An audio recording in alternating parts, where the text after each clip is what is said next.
সকালের প্রথম আলো কেবল ফুটতে শুরু করেছে। হঠাৎ হিজর উপত্যকার নিস্তব্ধতা ভেঙে একটি বিকট আওয়াজে চারপাশ কেঁপে উঠল। বাতাস নেই, কেউ কোনো কথা বলছে না, অথচ চোখের সামনে বিশাল এক পাহাড়ি পাথর মাঝখান থেকে ফেটে গেল। ধুলোর মেঘ আর আলোর ঝলকানি ভেদ করে বেরিয়ে এলো এক বিশাল আকৃতির উটনী। মানুষ ভয়ে পিছিয়ে গেল। কেউ একজন ফিসফিস করে বলল, এ তো আল্লাহর নবী হজরত সালেহ আলাইহিসসালামের মজেজা। কিন্তু এই অলৌকিক ঘটনা দেখার পরেও কেন ধ্বংস হয়ে গিয়েছিল সামুদ জাতি? কীভাবে তাদের বিশাল প্রাসাদগুলো আজও সাক্ষী হয়ে দাঁড়িয়ে আছে সেই ভয়ঙ্কর পরিণতির? চলুন জেনে নিই ইতিহাসের অন্যতম এক রোমহর্ষক ঘটনা। আদ জাতি যখন তাদের অহংকার আর অনাচারের কারণে ধ্বংস হয়ে গিয়েছিল, তখন তাদের মধ্য থেকে গুটি কয়েক বিশ্বাসী মানুষ, যারা হজরত হুদ আলাইহিসসালামের কথা মেনে নিয়েছিল, আল্লাহ তাদের রক্ষা করেছিলেন। আযাবের পর বাতাস একদম শান্ত ছিল। উপত্যকায় শুধু ধ্বংসপ্রাপ্ত ঘরবাড়ি আর আযাবের ধোঁয়া ছাড়া কিছুই ছিল না। বেঁচে যাওয়া মানুষগুলো একে অপরের দিকে তাকিয়ে আল্লাহর শুকরিয়া আদায় করল। তারা বুঝতে পারল সঠিক পথে না থাকলে তাদেরও একই পরিণতি হতো। এই মুমিন এবং বিশ্বাসী মানুষগুলো ধ্বংসস্তূপ ছেড়ে নতুন এক বাসস্থানের খোঁজে বেরিয়ে পড়ল। তাদের লক্ষ্য ছিল পানি, নিরাপত্তা আর শান্তির সন্ধান। তাদের যাত্রা ছিল দীর্ঘ এবং অত্যন্ত কঠিন। নজদ এবং হিজাজের পাহাড়ি পথ পাড়ি দিয়ে তারা অবশেষে আল উলা নামক একটি উর্বর এলাকায় পৌঁছালো। সেখানে পানির ঝর্ণা ছিল, ফলের বাগান ছিল এবং মাটি ছিল অত্যন্ত উর্বর। এখানেই তাদের বংশবৃদ্ধি হতে শুরু করল এবং কালক্রমে তারা এক বিশাল জাতিতে পরিণত হলো। তাদের পরবর্তী প্রজন্ম পৌঁছে গেল ওয়াদিয়ে হিজরে, যা বর্তমানে মাদায়েনে সলেহ নামে পরিচিত। এখান থেকেই সামুদ জাতির উত্থান শুরু হয়। আল্লাহ তাদের অবিশ্বাস্য শারীরিক শক্তি, বুদ্ধিমত্তা এবং শিল্পকলায় দক্ষতা দান করেছিলেন। তারা পাথর কেটে নিখুঁতভাবে বিশাল সব প্রাসাদ তৈরি করত। তাদের স্থাপত্যকলা এত উন্নত ছিল যে তাদের তৈরি দালানগুলোর সোজা দেওয়াল, বিশাল পিলার আর নকশা দেখে আজও মানুষ বিস্ময়ে হতবাক হয়ে যায়। পবিত্র কুরআনের বর্ণনা অনুযায়ী তারা সমতল ভূমিতে প্রাসাদ বানাত এবং পাহাড় কেটে ঘর তৈরি করত। তাদের শহরগুলোতে রাজকীয় শাসন ব্যবস্থা ছিল, বাজারগুলো ছিল আলোয় ঝলমলে, ব্যবসার রমরমে অবস্থা এবং রাতে মশাল জেলে তারা উৎসব করত। উপত্যকাগুলো ছিল ফলের বাগানে ভরা, খেজুরের মিষ্টি ঘ্রাণে চারপাশ মোমো করত। কিন্তু অঢেল সম্পদ আর সুখের মধ্যে ডুবে তারা আল্লাহর শুকরিয়া আদায় করতে ভুলে গেল। তাদের মনে অহংকার বাসা বাঁধল। তারা বলতে শুরু করল, আমাদের শক্তি আর বুদ্ধি দিয়েই আমরা এসব তৈরি করেছি। শক্তি যখন মানুষকে অন্ধ করে দেয়, তখন তার হৃদয় পাথর হয়ে যায়। সামুদ জাতি পাহাড় কেটে তৈরি করা মূর্তির পূজা শুরু করল। তারা আল্লাহর পরিবর্তে প্রকৃতির বিভিন্ন শক্তিকে ডাকতে লাগল। তারা গর্ব করে বলতো, আমাদের চেয়ে শক্তিশালী আর কে আছে? দুর্বলদের ওপর অত্যাচার, তাদের অধিকার কেড়ে নেওয়া এবং সর্দারদের কথাই আইন হিসেবে মেনে নেওয়া, এটাই ছিল তাদের সমাজের চিত্র। মনে হচ্ছিল তারা আল্লাহর আইনকে সম্পূর্ণ অস্বীকার করে নিজেদের খেয়াল খুশি মতো জীবনযাপন করছে। সামুদ জাতির মধ্যে দুর্নীতি, অনাচার আর পাপাচার চরম পর্যায়ে পৌঁছালো। তারা দম্ভ করে বলতো, আমরা পাহাড় কেটে ঘর বানাই, আমাদের কোনো ক্ষতি কেউ করতে পারবে না। তারা ভুলেই গিয়েছিল যে এই ক্ষমতা আল্লাহই তাদের দিয়েছেন এবং তিনি চাইলে মুহূর্তের মধ্যে তা কেড়ে নিতে পারেন। ঠিক এই সময়ে উবাইদ বিন মাসের ঘরে এক নুরানি শিশুর জন্ম হলো। তার নাম রাখা হলো সালেহ। ছোটবেলা থেকেই সালেহ আলাইহিসসালামের মধ্যে নম্রতা, প্রজ্ঞা এবং সত্যের প্রতি ভালোবাসা ছিল স্পষ্ট।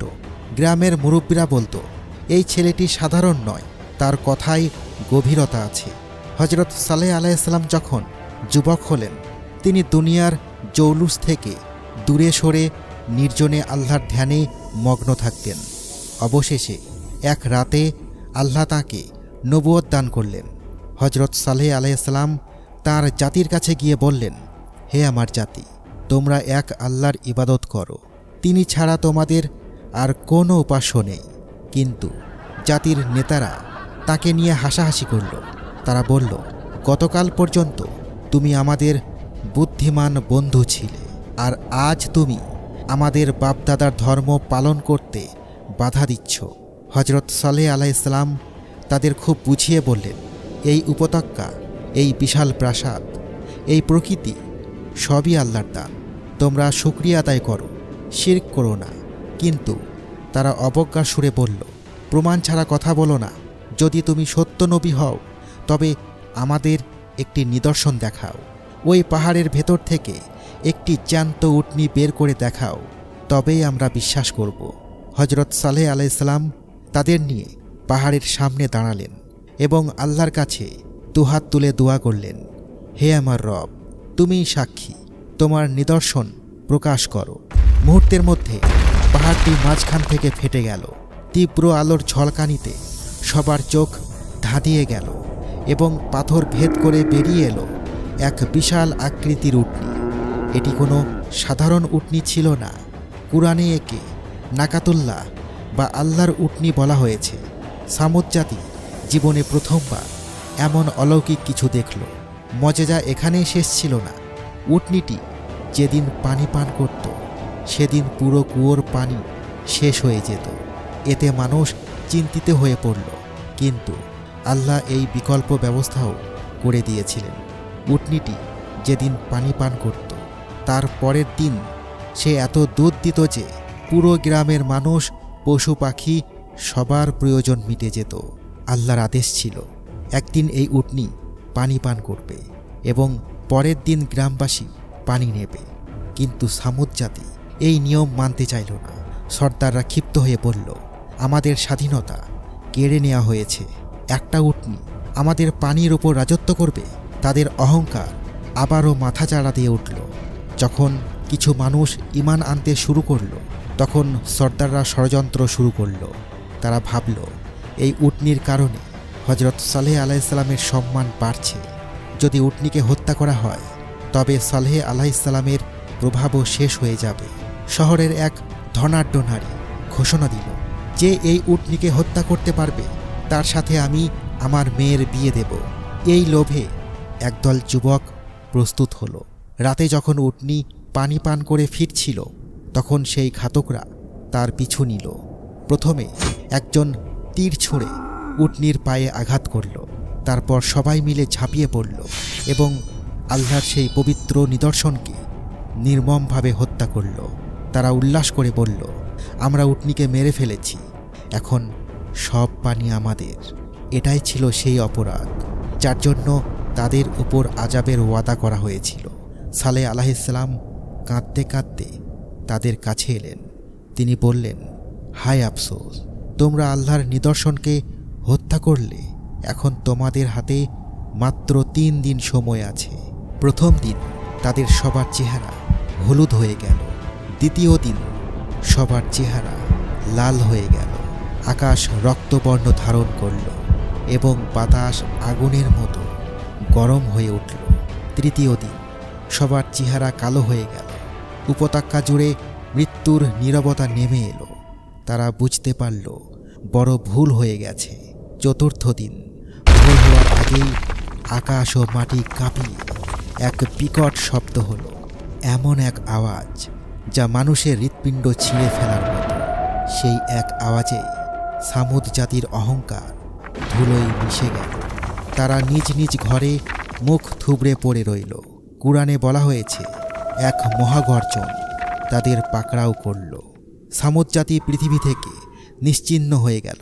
হজরত সালেহ আলাইহিসসালাম ধ্বংসস্তূপের দিকে তাকিয়ে আক্ষেপ করে বললেন, আমি তোমাদের বুঝিয়েছিলাম, কিন্তু তোমরা উপদেশ পছন্দ করনি। মাদায়েনে সালেহের সেই বিশাল প্রাসাদগুলো আজও সাক্ষী হয়ে দাঁড়িয়ে আছে যে আল্লাহর নিদর্শনকে অস্বীকার করলে বিশাল অট্টালিকা কাউকে বাঁচাতে পারে না, একমাত্র ঈমানই বাঁচাতে পারে। বন্ধুরা, আজকের ঘটনা এই পর্যন্তই। আপনারা ভালো থাকবেন, সুস্থ থাকবেন। আল্লাহ হাফেজ।